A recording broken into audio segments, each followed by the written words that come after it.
தயவு பதிவு 3 அருட்பெருஞ்சோதி அட்டகம். அருட்பெருஞ்சோதி அட்டகம் விளக்க உரை அருளியவர் தயாநிதி சுவாமி சரவணானந்தா, திண்டுக்கல். திருச்சிற்றம்பலம். அருட்பெருஞ்சோதி அருட்பெருஞ்சோதி தனிப்பெரும் கருணை அருட்பெரும் ஜோதி. பாடல் எண் 5. சுத்த வேதாந்த மௌனமோ, சுத்த வேதாந்த மௌனமோ, அல்லது சுத்த சித்தாந்த ராசியமோ, நித்த நாதாந்த நிலை அனுபவமோ, நித்த நாதாந்த நிலை அனுபவமோ, நிகழ்பிற முடிவின் மேல் முடிவோ, புத்த முதனைய சமர சத்ததுவோ, புத்த முதனைய சமர சத்ததுவோ, பொருளியல் அறிந்திலம் பொருளியல் அறிந்திலம். எனவே அத்தகை உணர்ந்தோர் உரைத்துரைத்தேத்தோ அருட்பெருஞ்சோதி என்னரசே. அத்தகை உணர்ந்தோர் பொருளியல் அறிந்திலம். எனவே அத்தகை உணர்ந்தோர் உரைத்துரைத்தேத்தும் அருட்பெருஞ்சோதி என்னரசே. அருள் உரை விளக்கம். ஒரு வேதாந்தி பிரம்ம பாவனையில் கலந்து இருக்கிறார். நிர்விகற்ப சமாதியில் ஒடுங்கி நிற்கின்றார். அதிலிருந்து விழித்தெழுந்த பிறகு முன் தாம் அடைந்த பிரம்மானந்த அனுபவத்தை உணர்கிறார். இந்த உடம்பால் உண்டாகின்ற உணர்வு இல்லாத போதுதான் தனக்கு பிரம்மானந்தம் ஏற்படுகிறது என்று நம்புகிறார். தம் உடல் பிரம்ம அனுபவ வாழ்விற்கு தம் உடல் பிரம்ம அனுபவ வாழ்விற்கு தடையாக இருப்பதாக எண்ணுகிறார். எனவே உடலை துறக்க விரும்புகிறார். மனம் எதிலும் ஈடுபடாமல் மௌனமாக இருப்பதில் தான் இன்பம் இருக்கிறது என்று நம்புகிறார். இந்த மௌனத்தை 3 வகையாக பகுத்து கொள்ளுகிறார். வாய் பேசாமல் இருப்பது, உடல் அசையாமல் ஒரே இடத்தில் இருப்பது, மனத்தை அசையாமல் நிறுத்துவது. இந்த 3 நிலையும் ஒன்று சேர்வது மகா மௌனம் என்பார்கள். மகா மௌன நிலையில் இருப்பதுதான் பெரிய இன்பம் என்று எண்ணிக்கொண்டு வேதாந்தி செயல்படுகிறார். மகா மௌன நிலையில் ஒருவருக்கு எந்தவிதமான அனுபவமும் ஏற்பட வழியே இல்லை.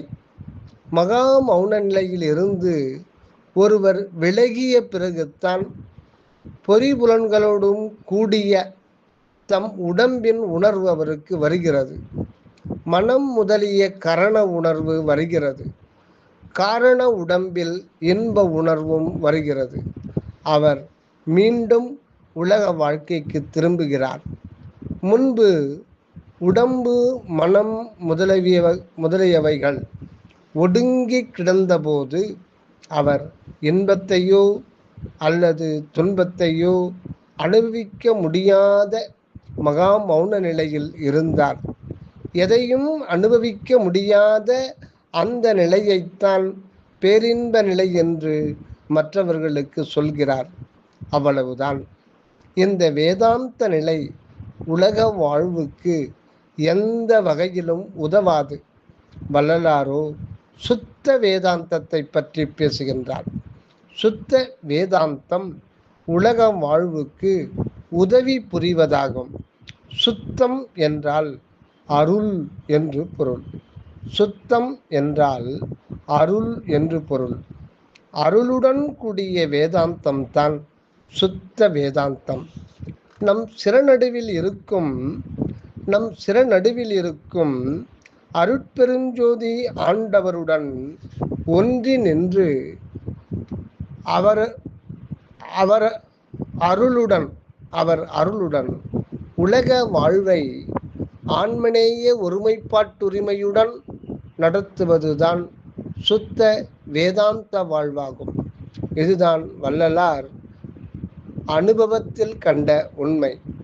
அடுத்து சுத்த சித்தாந்த ராசியமோ என்று கேட்கிறார் வள்ளலார். சித்தாந்த அனுபவத்திற்கு உள் அருட்பெருஞ்சோதி அனுபவத்தை அடக்கிவிட முடியாது. ஒரு சித்தாந்தி முதலில் தம் பற்று முழுமையும் விட்டு விடுகிறார். ஆண்டவனுடன் இரண்டர கலந்து விடுகிறார். இது சித்தாந்தியின் முடிவான லட்சியம். இந்த சித்தாந்தியை தம் இறை அனுபவத்தோடு இந்த உலகில் நிலைத்து வாழ வைப்பதில்லை. வள்ளலாரின் அருட்பெருநெறியோ திரு அருள் ஞானத்தை அடிப்படையாக கொண்டது. வள்ளலாரின் சுத்த சன்மார்க்க அருட்பெருநெறியோ திரு அருள் ஞானத்தை அடிப்படையாக கொண்டது. அருட்ஜோதி ஆண்டவர் நம்முடன் ஒன்றி இருப்பதை உணர்த்துவது, நம்முள் இருக்கும் இறைவனுடன் இணைந்து நின்று அனக வாழ்வை மேற்கொள்ளச் செய்வது. நிறைவான இறை அனுபவத்துடன் இவ்வுலகில் நம்மை என்றும் நிலைத்து வாழ வைப்பது. இதுதான் பழைய சித்தாந்தத்தை கடந்த புதிய சுத்த சித்தாந்தத்தின் ரகசியம். இதற்கு மேலே வள்ளலார் நித்த நாதாந்த நிலை அனுபவமோ என்று கேட்டு வியப்படைகின்றார். நாதாந்தம் இருவகைப்படும். ஒன்று அபரநாத இறை அனுபவத்தில் பரவசப்பட்டு மயங்கி கிடந்து மறைந்து போவது. மற்றொன்று பரநாத நிலை கடந்து பெருஞ்சோதியில் கலந்து மறைந்து போவது. அருள் அனுபவ பெருநெறியோ பரநாதத்தில் கிடைக்கின்ற பெருஞ்சோதி அனுபவம் கெடாமல் இறை அனுபவத்துடன் என்றும் நிலைத்து வாழச் செய்வதாகும். இதனால் தான் இதை நித்த நாதாந்த நிலை அனுபவம் என்று வியந்து உரைக்கின்றார் வள்ளல் பெருமான். இதுவரை வேதாந்தம், சித்தாந்தம், நாதாந்தம் என்ற 3 அந்தங்களின் சுத்த நிலைகளை பற்றி விளக்கினார் திரு அருட்பிரகாச வள்ளலார். இதற்கு மேல் பிற முடிவின் மேல் முடிவோ என்று கேட்கிறார் வள்ளலார். அந்த பிற முடிவுகள் போதாந்தம், கலாந்தம், யோகாந்தம் என்பவை. இம்மூன்றும் மனிதனை மரணமில்லா வாழ்க்கையில் விளங்க வைப்பன அல்ல. இவைகளுடைய முடிவுகளுக்கும் மேலான முடிவுகள்தான் சுத்த போதாந்தம், சுத்த கலாந்தம், சுத்த யோகாந்தம் என்பவை. இவை மனிதனை அருள் அனுபவத்தால் மரணமின்றி இவ்வுலகில் நிலைத்து வாழ வைக்கக்கூடியவை. புத்தமுது அணைய சமர சத்ததுவோ என்று கேட்கின்றார் திரு அருட்பிரகாச வள்ளலார். இதுவரையில் சமரச ஞானிகள் கண்டது என்ன? அறிவு பூர்வமாக ஏதோ ஓரளவு சமரச உண்மையை விளங்கி கொண்டிருந்தார்கள். கடவுள் சச்சிதானந்தர் என்பதையும் ஓரளவு உணர்ந்து இருந்தார்கள். ஆனால் உண்மை கடவுள் இன்ப வாழ்வு அவர்களுக்கு கிடைக்கவில்லை. உண்மையான இறை அனுபவம் பெறுவதற்கு அறிவு தெளிவு மட்டும் போதாது, அருள் அனுபவமும் வேண்டும். அருள் அனுபவத்துடன் இறை அனுபவம் பெற்றவர்கள்தான் மரணமில்லா பெருவாழ்வை பெறுவார்கள்.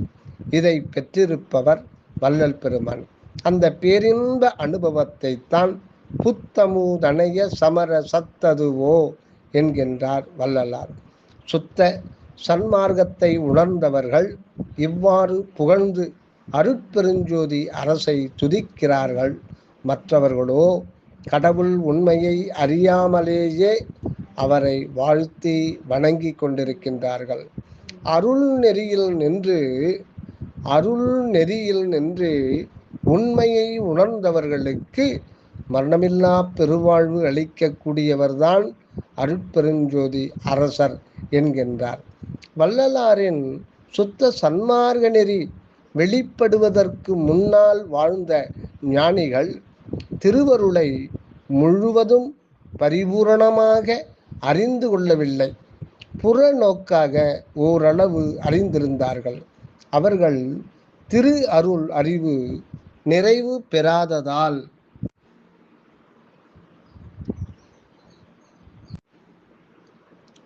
ஏதேதோ கற்பனையில் கடவுளை உருவாக்கினார்கள். அந்த கற்பனை கடவுளை போற்றி வணங்கி வந்தார்கள். மற்றவர்களையும் வணங்கச் சொன்னார்கள். முடிவில் எல்லோரையும் போலவே அவர்களும் மறைந்து போனார்கள். வள்ளலாரோ திரு அருளால் கடவுளின் முழு உண்மையும் தம் உள்ளேயே இருக்கிறது என்பதை உணர்ந்து கொண்டார். வள்ளலாரோ திரு அருளால் கடவுளின் முழு உண்மையும் தம்முள்ளேயே இருக்கிறது என்பதை உணர்ந்து கொண்டார். தம் புருவ மத்தியில் இருக்கும் உண்மை கடவுளான அருட்பெருஞ்சோதி அரசரின் முன் ஒருமையுடனும் உள நெகிழ்வுடனும் பிரார்த்தித்து வந்தார். அவருடைய அறியாமை என்னும் திரைகள் விலகின. அவர் உள்ளே ஒளி வீசிக் கொண்டிருக்கும் அருட்பெருஞ்சோதியுடன் ஒன்றி அதுவாகவே நின்றார். தாம் கண்டு அனுபவிக்கும் இந்த அருட்பெருஞ்சோதி காட்சியைத்தான் வடலூரில் சத்திய ஞான சபையாக அமைத்திருக்கின்றார். வடலூர் சத்திய ஞான சபை முன் நின்று அருட்பெருஞ்சோதியை வழிபடுவதுடன் நம் உடலுக்குள் இருக்கும் ஞான சபையில் எழுந்தருளி இருக்கின்ற அருட்பெருஞ்சோதியை வழிபட்டு நித்திய வாழ்வு பெற முயல்வோம். அடுத்ததாக பாடல் எண் 6.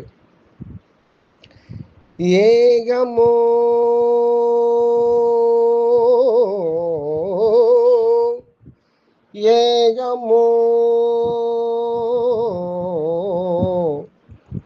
அன்றி அநேகமோ என்றோ இயற்கையோ செயற்கையோ சித்தோ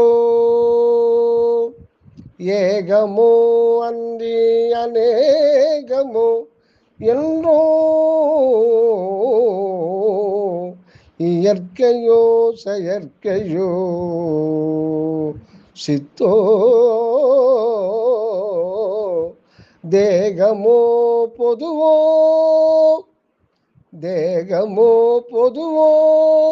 சிறப்பதோ பெண்ணோ தேகமோ பொதுவோ சிறப்பதோ பெண்ணோ திகழ்ந்திடும் ஆனதோ அதுவோ யோகமோ பிரிவோ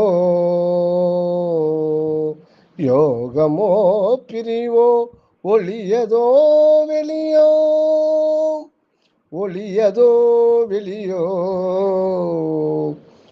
உரைப்பது எற்றோ உரைப்பது எற்றோ என உணர்ந்தோர் ஆகமோடு உரைத்து வழுத்த நின்றோங்கும் அருட்பெருஞ்சோதி என்னரசே ஆகமோடு உரைத்து வழுத்த நின்றோங்கும் அருட்பெருஞ்சோதி என்னரசே. அருள் விளக்க உரை. கடவுளை பற்றிய முழு உண்மையை இதுவரை யாரும் உணரவில்லை, உணர்ந்து கொள்ளவும் முடிவதில்லை. சில ஞானியர்கள் கடவுளை பற்றி ஓரளவு உணர்ந்திருந்தார்கள். தாங்கள் உணர்ந்த அந்த ஓரளவு கடவுள் உண்மையை கொண்டு அவரை மனதார துதித்து வாழ்த்தி போற்றி வந்தார்கள். அவர்கள் போற்றி வழிபட்டு வந்த கடவுளை பற்றிய உண்மைகளை ஆராய்ந்து பார்ப்போம். கடவுள் ஏகமோ அநேகமோ ஒன்றோ பலவோ என்பது வள்ளலார் இந்த பாடலில் கேட்கும் முதல் கேள்வி. ஏகம் என்றால் ஒன்று என்று பொருள். கடவுள் ஒருவரே என்பது உண்மை. ஆனால் அந்த ஒரே கடவுள் இந்த உலகத்தில் பல பொருள்களாக தோன்றி விளங்கி கொண்டிருக்கின்றார். இதனால் கடவுள் ஒருவர்தான் என்ற உண்மையை உணர்ந்து கொள்ளுவது மிகவும் கஷ்டமாக இருக்கின்றது. கடவுள் ஒவ்வொரு உயிரிலும் ஒவ்வொரு பொருளிலும் உள்ளும் புறமும் இருக்கிறார். உள்ளே இருக்கும்போது ஏகமாக ஒளியாக இருக்கின்றார். வெளியில் பல பொருள்களில் பல தோற்றங்களுடன் அநேகமாகவும் விளங்குகின்றார். இவ்வாறு பலவாய் அநேகமாய் வெளியில் விளங்கி கொண்டிருப்பவர் ஒளிமயமான அந்த ஒரே ஒரு கடவுள்தான். கடவுள் ஒவ்வொரு உயிரிலும் தம் இயல் ஆகிய அருளுடன் ஒன்றியே இருக்கின்றார். வெளியில் பலவாய் அநேகமாய் தோற்றும்போது கடவுள் தம் அருளின் விரிவாக விளங்கி கொண்டிருக்கின்றார். இது முக்கியம். வெளியில் பலவாய் அநேகமாய் தோன்றும்போது கடவுள் தம் அருளின் விரிவாக விரிநிலையாக விளங்கி கொண்டிருக்கின்றார். கடவுளுடைய அருளின் விரிவே நமது உடலும் பிற பொருள்களும் ஆகும். உள்ளிருக்கும் உள்ளொளியாகிய கடவுளுடைய அருளின் விரிவே நமது உடலும் பிற பொருள்களும் ஆகும். எனவே கடவுளும் நாமும் கூடாமல் கூடி கூடாமல் கூடி ஒன்றாகவே இருக்கின்றோம் என்பதையும் கடவுள் ஒருவரே உள்ளார் என்பதையும் அவர் திருவருளாலே உணர்கின்றோம். அடுத்து, கடவுள் இயற்கையோ செயற்கையோ என்று அடுத்த கேள்வியை கேட்கின்றார் வள்ளலார். முதலும் முடிவும் இல்லாமல் இருப்பதே இயற்கை. இப்படி இருப்பவர்தான் கடவுள். முதலும் முடிவும் உடைய வேறு பொருள்களை ஆண்டவனுடன் சேர்த்தால் அது செயற்கை ஆகும். கடவுள் மட்டும்தான் இயற்கையாக இருக்கின்றது. மற்ற உயிர்களும் உயிர் அற்ற பொருள்களும் தோற்றத்தில் செயற்கையாகவே இருக்கின்றன. உண்மையில் இயற்கையாக இருக்கும் கடவுளின் அருளே பல உயிர்களையும் பல பொருள்களையும் தோற்றுவித்து செயற்கையாகவும் காட்சி தருகின்றன. இது முக்கியம். மீண்டும் கவனிப்போம். உண்மையில் இயற்கையாக இருக்கும் கடவுளின் அருளே பல உயிர்களையும் பல பொருள்களையும் தோற்றுவித்து செயற்கையாகவும் காட்சி தருகின்றார். எவ்விடத்தும் எவ்வுயிர்க்கும் இலங்கு சிவம் ஒன்றே. எவ்விடத்தும் எவ்வுயிர்க்கும் இலங்கு சிவம் ஒன்றே.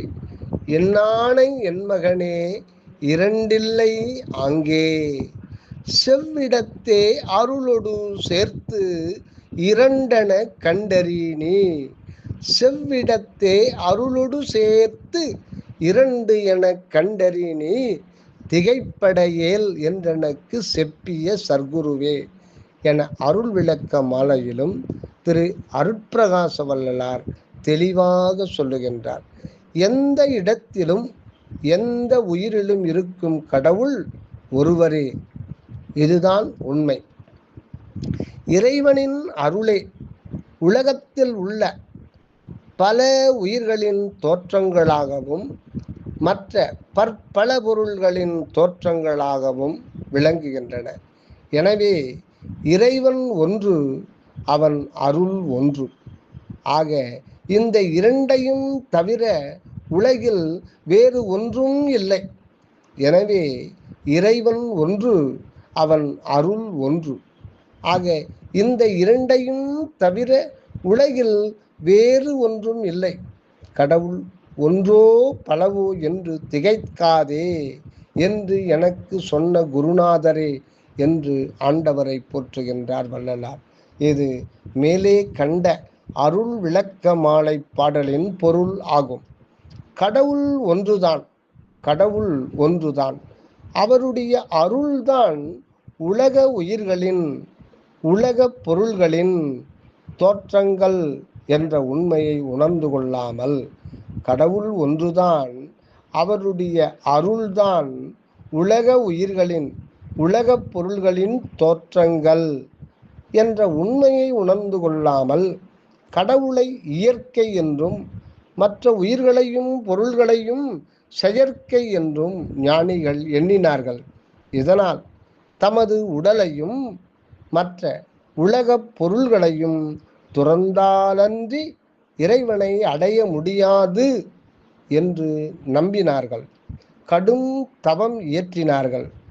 தங்கள் உடலையும் உலகப் பொருள்களையும் துறந்து மடிந்து போனார்கள். வள்ளலாரின் சுத்த சன்மார்க்க வாழ்க்கையின் மூலமாக நமது உடலும் உலகப் பொருள்களும் இறைவனின் திரு அருளின் விளைவு என்பதை உணர்ந்து கொள்ள முடிகின்றது. வள்ளலாரின் சுத்த சன்மார்க்க வாழ்க்கையின் மூலமாக நமது உடலும் உலகப் பொருள்களும் இறைவனின் திரு அருளின் விளைவு என்பதை உணர்ந்து கொள்ள முடிகின்றது. இவைகளை துறக்காமலே இறை இன்பத்தை அனுபவிப்பதுதான் உண்மையான வாழ்க்கை என்பதையும் தெரிந்து கொள்ள முடிகிறது. அடுத்து, சித்தோ தேகமோ சித்தோ தேகமோ என்று மேலும் ஒரு கேள்வியை கேட்கின்றார் வள்ளலார். சித்து அல்லது சித் என்பது உயிரையும் தேகம் என்பது உடலையும் குறிக்கும். உயிருக்குள் உயிராக இருந்து உயிரையும் உடலையும் இயக்கி வருபவர் கடவுள். உயிரும் உடலும் தனித்தனியாக இருந்தாலும் இரண்டும் சேர்ந்துதான் இயங்க முடியும். எனவே உடலையும் உயிரையும் தனித்தனியாக பிரித்து பார்க்க முடியாது, பார்க்க கூடாது. ஞானிகளோ ஆன்மா அனான்மா, ஆன்மா அனான்மா, சித்து அசித்து, பரம் அபரம் யாவும் இருபொருள்கள் என்று பிரித்தனர். வள்ளலாரின் வாழ்க்கை அனுபவமோ உயிருக்குள் உயிராக இருக்கும் கடவுள் தன் இயலாகிய கருணையை உயிர்கள் அடைய வேண்டும் என்பதற்காக உயிரின் உடலாகவும் மற்ற உலகப் பொருள்களாகவும் விளங்கச் செய்து கொண்டிருக்கின்றது என்ற உண்மையை உணர்த்துகின்றது. இந்த உண்மையை புரிந்து கொண்டு அகத்தில் இருக்கும் அருட்பெருஞ்சோதியுடன் ஒன்றி நின்று, இந்த உண்மையை புரிந்து கொண்டு அகத்தில் இருக்கும் அருட்பெருஞ்சோதியுடன் ஒன்றி நின்று அந்த அருள் ஒளியை அனகமாக்கி பெருக்கிக் கொண்டு வாழ்வதே சுத்த சன்மார்க்க வாழ்வாகும். அடுத்ததாக பொதுவோ சிறப்பதோ, பொதுவோ சிறப்பதோ என்று இன்னொரு கேள்வியை போடுகிறார் அருட்பிரகாச வள்ளலார். கடவுள் எல்லாவற்றிலும் இருப்பதால், கடவுள் எல்லாவற்றிலும் இருப்பதால் எந்த வடிவமும் கடவுளுக்கு பொது வடிவமாகும். கடவுள் எங்கும் எதிலும் நித்தியமாய் நிறைந்து நிற்பவர். அதனால் ஆண்டவர்க்கு எல்லாம் பொதுவே ஆகும். இந்த உண்மையை நாம் தெரிந்து கொண்டாலும் அவரை போல் நித்தியமாக நம்மால் வாழ முடியவில்லை. கோயில்களில் இருக்கும் தெய்வ திருவுருவங்களை சிறப்பாக எடுத்துக்கொண்டு வழிபட்டு வந்தாலும் அவற்றால் நித்திய சுகானந்த வாழ்வு, இறை அனுபவத்துடன் கூடிய வாழ்வு நமக்கு கிடைக்கவில்லை. ஆகவே இப்பொதுவும் சிறப்பும் நமக்கு பயன் அளிக்கவில்லை. பொதுவாக எங்கும் நிறைந்து விளங்கும் பழம்பொருள் சிறப்பாக நம் சிறநடுவில் இருக்கும் சிற்றபையில் எழுந்தருளி இருக்கின்றார். இது முக்கியம். பொதுவாக எங்கும் நிறைந்து விளங்கும் பரம்பொருள் சிறப்பாக நம் சிறநடுவில் இருக்கும் சிற்றபையில் எழுந்தருளி இருக்கின்றார். நாம் அவருடைய திரு அருளாலே அவரை கலந்து அவர் அருளாக நிற்கும் பாக்கியத்தை பெற்றிருக்கின்றோம். இவ்வாறு நாம் தொடர்ந்து அருள் வாழ்வு வாழும்போது, இவ்வாறு நாம் தொடர்ந்து அருள் வாழ்வு வாழும்போது நம்முள்ளே விளங்குகின்ற கடவுளின் நிலைத்த சிறப்பு உருவம் அனகமாய் விரிகின்றது. நம் உயிரை சூழ்ந்து இருக்கும் உடம்பையும் அது தன்மயமாக ஆக்கிக் கொண்டு வாழ ஆரம்பித்து விடுகின்றது. இதனால் நம் மனித உடம்பே அழிவற்ற கடவுளின் புனித வடிவமாக மாறி என்றென்றும் நிலைத்து விளங்கக்கூடியதாய் ஆகிவிடுகின்றது. எனவே சுத்த சுகானந்தம் பெற்ற நமது உடம்பே கடவுளுக்கு பொதுவும் சிறப்பும் கொண்ட உருவமாகி திகழ்கின்றது. இது வள்ளலாருடைய அருள் வாழ்க்கை அனுபவம். அடுத்து பெண்ணோ ஆணோ அல்லது இவை இரண்டும் அல்லாத பொருளோ என்று ஐயத்தை எழுப்புகின்றார் வள்ளலார். மெய்கண்டார் போற ஞானிகள் இறைவனை அவன் என்றும் அவள் என்றும் இரண்டும் அல்லாத பொருளான அது என்றும் மூன்றாக குறிப்பிடுகின்றனர். உலகப் பொருள்கள் எல்லாவற்றையும் இந்த மூன்று பிரிவுக்குள் அடக்கிவிடுகின்றனர். ஆனால் திரு அருட்பிரகாச வள்ளலாரோ இறைவன் ஒருவரே என்கின்றார். அவர்தான் அருட்பெருஞ்சோதி ஆண்டவர் என்று அழுத்தமாக கூறுகின்றார்.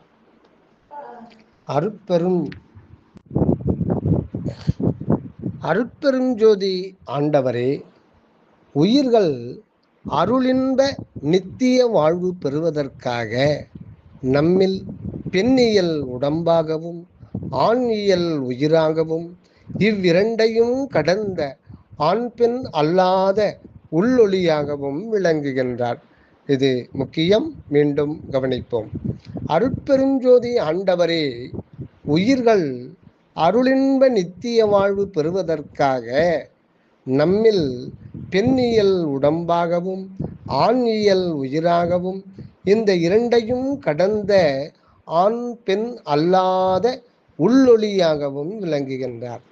உள்ளொளியின் அருள் அனுபவ விளைவு ஒருவருக்கு ஏற்படுமானால் அவருடைய உடல் மூப்பு அடையாமல் என்றும் இளமையுடன் முத்தேக சித்தியை பெற்று திகழும். உள்ளொளியின் அருள் அனுபவ விளைவு ஒருவருக்கு ஏற்படுமானால் அவருடைய உடல் மூப்பு அடையாமல் என்றும் இளமையுடன் முத்தேக சித்தியை பெற்று திகழும். அடுத்து யோகமோ பிரிவோ என்று தொடர்ந்து கேட்கிறார் வள்ளலார். யோகம் என்றால் இரண்டாய் இருந்து பின் இணைதல் அல்லது ஒன்றுபடுதல் என்று சொல்லுகின்றார்கள் ஞானிகள். அவர்களே கடவுள் வேறு, நாம் வேறு, பரமான்மா வேறு, ஜீவான்மா வேறு, இரண்டையும் முடிவில் ஒன்றுபடுத்துவது யோகம் ஆகும் என்கின்றார்கள். நாம் நாம் நித்தியமான இறைவன் தொடர்பில்லாமல் அநித்தியமான மாயையின் தொடர்பு உடையவர்களாக இறைவனிடமிருந்து பிரிந்து இருக்கின்றோம். இதனால் நாம் இறந்தும் பிறந்தும் வருகின்றோம். இந்த பிறவி தலையிலிருந்து விடுபட்டு பிறவி எடுக்காமல் இருப்பது முக்தி என்று கருதினர் ஞானிகள். கடவுளை விட்டு பிரிந்து நிற்கும் இந்த நிலையை பிரிவு நிலையாக கொள்ளலாம். உண்மையான வாழ்க்கையோ யோகத்தாலும் பிரிவாலும் கிடைப்பது இல்லை. சுத்த சன்மார்க்கத்தில் யோகம் என்பது கடவுளை விட்டு நாம் பிரிந்திருக்கவில்லை, ஏற்கனவே இயல்பாகவே அனாதியாகவே ஒன்றாகவே இருக்கிறோம் என்பதை உணர்த்துகின்றது. இந்த உண்மையை உணர்ந்து கொண்டு அவருடைய அருளை பெற்று அவருடன் கூடாமல் கூடி வாழும் முறைதான் சுத்த சன்மார்க்கம். சுத்த சன்மார்க்கத்தில் பிரிவு என்பது நம் சிறநடுவில் இருக்கும் அருட்பெருஞ்சோதி ஆண்டவருடன் ஒன்றி நின்று அவன் அருளால் அவரை பிரியாது பிரிந்து நின்று உயிர்களுக்கு பரோபகார பணி புரிவதுதான். அடுத்ததாக ஒளியதோ வெளியோ என்று முடிவாக ஒரு கேள்வியை கேட்கின்றார் திரு அருட்பிரகாச வள்ளலார். கடவுள் உண்மையை ஒளியாகவும் வெளியாகவும் காண்பது சித்த மார்க்கம். கடவுள் உண்மையை ஒளி ஆகவும் வெளியாகவும் காண்பது சித்த மார்க்கம். கடவுள் தங்களுக்கு வெளியே பரவி இருக்கின்ற ஒளியாகவும் பெருஞ்சோதியாகவும் விளங்குகின்றார் என்றனர் நம் நாட்டு சித்தர்கள். அவர்கள் கடவுள் அனுபவம் பெறுவதற்கு உள்ளொளியாகிய அமுத சக்தியை யோகாசனத்தால் பிரிக்கினார்கள். அற்புத சித்திகள் பல பெற்றார்கள். பலகாலம் உலகில் சித்தாடி மகிழ்ந்திருந்தார்கள். முடிவில் தம் உடலை மண்ணுக்கு இரையாக்காமல் தங்கள் உள்ளே பெருகிய ஜோதியிலே தம்மை முழுவதுமாய் ஜோதியே தம்மை முழுவதுமாய் கிரகித்து கொள்ளச் செய்தார்கள். ஒளியோடு ஒளியாக மறைந்து போனார்கள். இவ்வாறு மறைந்து போவதைத்தான் சித்தர்கள் தங்கள் வாழ்க்கையின் பெரும் பேராகவும் கொண்டிருந்தார்கள். சித்தர்கள் தங்களுக்கு வெளியே ஒளியாயிருக்கும் நிலையே கடவுளின் இயற்கை என்று நம்பினார்கள். அதனால் வெளியில் இருக்கும் கடவுள் ஒளியுடன் ஒளியாக கலந்து போவதே தங்கள் வாழ்க்கை லட்சியமாக கொண்டு அதனுடன் கலந்து கரைந்து பின் மறைந்தே போனார்கள். வள்ளலார் தம் சிறநடுவில் இருக்கும் அருட்பெரும் ஒளியே எங்கும் நிறைந்திருக்கும் ஒளிகளின் அடிப்படை என்பதை கண்டார். தம்முள் இருக்கும் சத்திய ஞான சபையில் எழுந்தருளும் அருட்பெருஞ்சோதியை கண்டு அதனுடன் ஒன்றி அதுவாக வாழ்வதே மரணமில்லா பெருவாழ்வு என்ற உண்மையை உணர்ந்து இருக்கின்றார். தம்முள் இருக்கும் நம்முள் சிற நடுவில் இருக்கும் சத்திய ஞான சபையில் எழுந்தருளியிருக்கும் அருட்பெருஞ்சோதியை கண்டு அதனுடன் ஒன்றி அதுவாக வாழ்வதே மரணமில்லா பெருவாழ்வு என்ற உண்மையை உணர்ந்து இருக்கின்றார். இந்த கடவுள் உண்மையை உணராதவர்கள் தாங்கள் உணர்ந்த ஓரளவு கடவுள் உண்மையை பலவாறு போற்றி கொண்டாடுகின்றார்கள். இவர்களுக்கெல்லாம் எட்டாமல் இருப்பவரே அருட்பெருஞ்சோதி அரசர் என்கின்றார் வள்ளலார். இனி 7வது பாடலுக்கான விளக்கத்தை அடுத்த பதிவில் காண்போம். திருச்சிற்றம்பலம். அருட்பெருஞ்சோதி அருட்பெருஞ்சோதி தனிப்பெரும் கருணை அருட்பெருஞ்சோதி.